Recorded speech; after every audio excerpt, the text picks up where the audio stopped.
विक्की भालतौल जी को मंच पर आप लोग की तालियों को भी दोबारा आमंत्रित करना जा रहा हूं।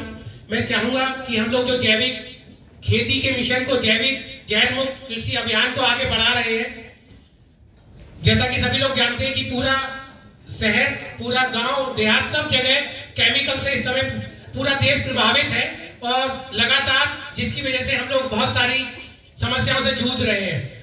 बाइबल फैमिली उस मिशन को आगे बढ़ा रही है, जहर मुक्त अभियान को आगे बढ़ा रही है, अपने किसानों को जहर से मुक्त कराने का प्रयास हम लोग लगातार कर रहे हैं। और उस बाइबल फैमिली की तरफ से मैं विक्की सर को यहाँ पर आमंत्रित करना चाहूंगा। मैं चाहूंगा कि वो जो इस मिशन को, इस पीड़ा को लेकर हम सब लोग चल रहे हैं, दो शब्द अपने मुख से हम सभी के लिए, मैं चाहूंगा जबरदस्त तालियों से हम उनका स्वागत करेंगे।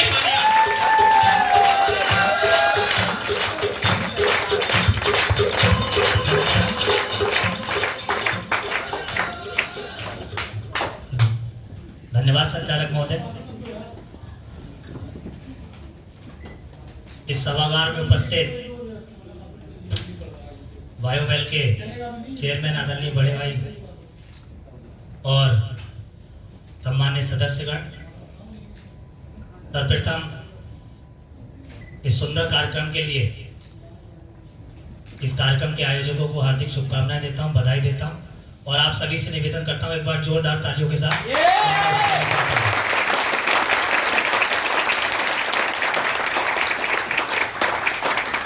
जैसा कि हम सभी लोग जानते हैं कि भारत एक कृषि प्रधान देश है और भारत की आज़ादी के बाद किसान की आय दुगनी करने की बातें होती रही हैं और सरकारों ने काम भी किया है, लेकिन किसानों की आय दुगनी होगी कैसे? मैं भी जाता हूं क्षेत्र में, देखता हूं, लोगों के बीच मिलता हूं। सबसे बड़ी चीज जो निकल कर आती है वो आती है जागरूकता की कमी। क्योंकि एक हमारे यहाँ कहावत है कि बबूल बोगे तो बबूल ही काटोगे और गेहूं बोगे तो गेहूं ही काटोगे। तो जागरूकता की कमी के कारण हम देखते हैं कि किसान, उसे पता होता नहीं है, जानकारी होती नहीं है, वो दुकान पर जाता है और वो पेस्टिसाइड लेके चला आता है और उसे पता ही नहीं है कि वो गेहूं में डाल रहा है। तो पैदावार तो अच्छी हो रही है, जो गेहूं उसका 6 महीने में पड़ना चाहिए वो 3 महीने में तो बढ़ जा रहा है, लेकिन उसके कारण कितनी बीमारियां हो रही हैं। और अभी आपने देखा कोविड का दूसरा रूप, पहली लहर आई वो भी बहुत खतरनाक थी और दूसरी लहर में वो तो उससे भी ज़्यादा खतरनाक थी, क्योंकि मैंने देखा लोगों के यहाँ की स्थिति। मेरा घर पूरा, मैं भी पॉजिटिव हो गया था, मैं भी अस्पताल में एडमिट रहा था। तो वो सारी चीज़ें क्यों? हमारे रहन सहन, जैसे कहते हैं पुराने ज़माने के लोग 90 साल, 95 साल, 100 साल जी जाते थे। आज 40 साल आदमी अपनी ज़िंदगी पूरी कर ले रहा है तो वो सिल्वर की जगह वही वाली जुबली बना ले रहा है। इसका कारण क्या कि हमारे रहन सहन में, खान पान में कहीं ना कहीं बदलाव आया है और ज़रूर आया है। और कंपनी के चेयरमैन सर जो सामने बैठे हैं मेरी कुर्सी पर, आपको बधाई देता हूं कि आप इन युवाओं के साथ इस बायोवेल कंपनी को चला रहे हैं और देश की अर्थव्यवस्था में अपना योगदान दे रहे हैं। आप भी बधाई के पात्र हैं। एक बार आप सभी से निवेदन करूंगा कि जोरदार तालियों के साथ, क्योंकि मैं देख रहा हूँ जितने भी बैठे हैं, यंगस्टर ही बैठे हैं, यूथ बैठा है और मैं भी आप सबके बीच का ही हूँ। कई बार कोई जरूरी नहीं है कि रोजगार का मतलब आपने सरकारी नौकरी पाली तो आपको रोजगार मिल गया। आप सरकारी नौकरी में देखिए कि लोग क्या कर रहे हैं, लेकिन हाँ, आपको जो जिम्मेदारी दी जा रही है, आप उस जिम्मेदारी के साथ अगर काम करेंगे तो कोई भी आपकी तरक्की की राह में रोड़े नहीं अटकाएगा, ऐसा मेरा खुद का मानना है। क्योंकि ये कार्यक्रम होते हैं, जैसे अभी मैं देख रहा था कि आया तो लोगों को पुरस्कार मिल रहे थे, इसमें से कई लोग ऐसे भी होंगे कि नहीं मिले होंगे पुरस्कार उन्हें, तो उन्हें घबराना नहीं है। क्योंकि कई बार ऐसा भी हो जाता है कि गलत चयन हो जाता है, क्योंकि गलती इंसान से ही होती है। तो आप सबको घबराना नहीं, आपको इन लोगों को देखकर कि जिनको पुरस्कार मिला है, अगली बार जब कार्यक्रम होगा तो आप उनसे अच्छा कार्य करेंगे इस कंपनी के लिए, इस देश के लिए और इस जैविक रसायन की जो खेती के लिए बारे में बात चल रही है उसके लिए, ताकि आप भी इस मंच पर आकर अपना उत्साहवर्धन कर सकें और लोगों के बीच जाके अपनी बात बता सकें। ये आए हमारे पास, जब इन्होंने कंपनी को ज्वाइन किया कि भाई ऐसी ऐसी बात है कि आप मेरी क्या मदद कर सकते हो। तो मैंने इनसे कहा बताओ क्या मदद चाहिए आपको, क्योंकि अपना कोई राजनीतिक वाला तो रिश्ता है नहीं और वैसे भी राजनीतिक रिश्ते रखते नहीं हम किसी से। जिसकी जो मदद है, रात के 12 बजे भी अगर कोई व्यक्ति मुझे फोन करता है, रात के 2 बजे भी मुझे कोई व्यक्ति फोन करता है, और तो रात के 12 बजे भी फोन करता है तो मैं उसका फोन उठाता हूँ और उसका जवाब देता हूँ, और जो भी मदद होती है। तो मैंने इनको भेजा और मैंने कहा आपको जिन जिन गाँव में जाना है वहाँ ब्लॉक में मैंने इनको भेजा, वहाँ BDO सर से इनकी मीटिंग कराई, और जिन जिन लोग जो लोग थे, जो मेरे प्रधान लोग थे, जो गाँव के लोग थे, जो लगा सकते थे, क्योंकि इसके लिए शायद 1,60,000 रुपये, 1,80,000 रुपये का भी कुछ पैसा जमा करना होता है, उसके बाद ही आपको प्रोडक्ट मिलते हैं। तो अरशद को मैंने भेजा, तो वहाँ जाके लोगों को उससे फायदा भी मिला है, लोग उस चीज़ में इंटरेस्ट ले रहे हैं।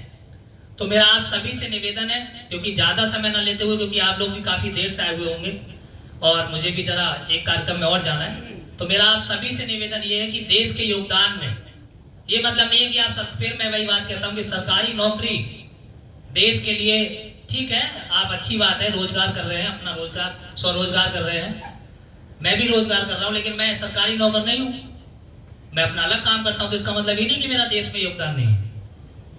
हमारी अर्थव्यवस्था में, हमारी खेती में, हमारी किसानी में, हमारे युवा साथियों के बीच जो भी चीजें हैं, मेन चीज क्या है, जिम्मेदारी। और आप लोग जिस दिन अपनी जिम्मेदारी को समझ लेंगे, उस दिन किसान की आय भी दुगनी होगी, क्योंकि सरकार तो लगातार काम कर रही है, लेकिन सारी चीजें हम सरकार से नहीं कर सकते, क्योंकि सरकार के पास व्यवस्था है 25 की और हम लोग हैं 100। ठीक है, लगातार उसमें निरंतर हम प्रयास कर रहे हैं। माननीय मोदी जी भी आप देख रहे होंगे, लगातार कार्यक्रम चलते रहते हैं, और मेरे ब्लॉक में भी, मेरी विधानसभा में भी लगातार मैं कार्यक्रम चलाता रहता हूँ। तो जैसा कि मैं देख रहा हूँ कि वहाँ जो है कि जागरूकता की कमी है, किसान को बताना पड़ता है कि अगर ये दवाई लगाएंगे तो इससे ये नुकसान होगा, और ये दवाई नहीं लगाएंगे तो इससे ये नुकसान नहीं होगा, क्योंकि हमारे यहाँ हर किसी को जल्दी रहती है, सब्र नाम की चीज़ नहीं होती है। तो आप लोग इस बारे में, बाकी आपको ट्रेनिंग तो जो आपके सीनियर होंगे, बॉस होंगे, मुझे लग रहा है आप लोग भी बॉस ही हैं कहीं, क्योंकि आपका लेटर देख के बता लगा कई दिनों से कर रहे थे। तो आप लोग उत्साहवर्धन करते रहेंगे, और ज़्यादा समय न लेते हुए बस मैं आप सभी के उज्जवल भविष्य की कामना करते हुए अपनी वाणी को विराम देता हूँ। जय हिंद, जय भारत।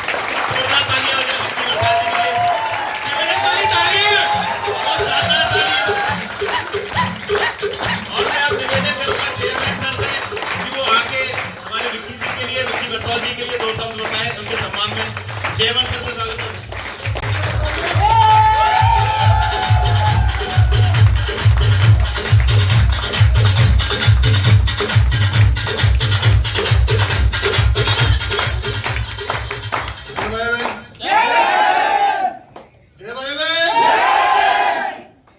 देखो, मेरे को अभी पहली बारी मेरी 38 के आसपास एज हो रही है विक्की की, और पॉलिटिक्स से मैं बहुत दूर रहता था, मतलब आसपास में नहीं आता था लोगों के जो पॉलिटिक्स से जुड़े हुए थे। लेकिन पिछले 3-4 साल का जो मेरा अनुभव है, आपके जो पिताजी को मैंने देखा है, उनको दिल से नमन करने का, दिल से प्रेम करने का मन करता है। इसीलिए मैं उनके पास अभी बर्थडे पे मिलने भी गया। आज तक तो किसी पॉलिटिशियन के बर्थडे पे कभी मिलने नहीं गया, बल्कि मिलने गया।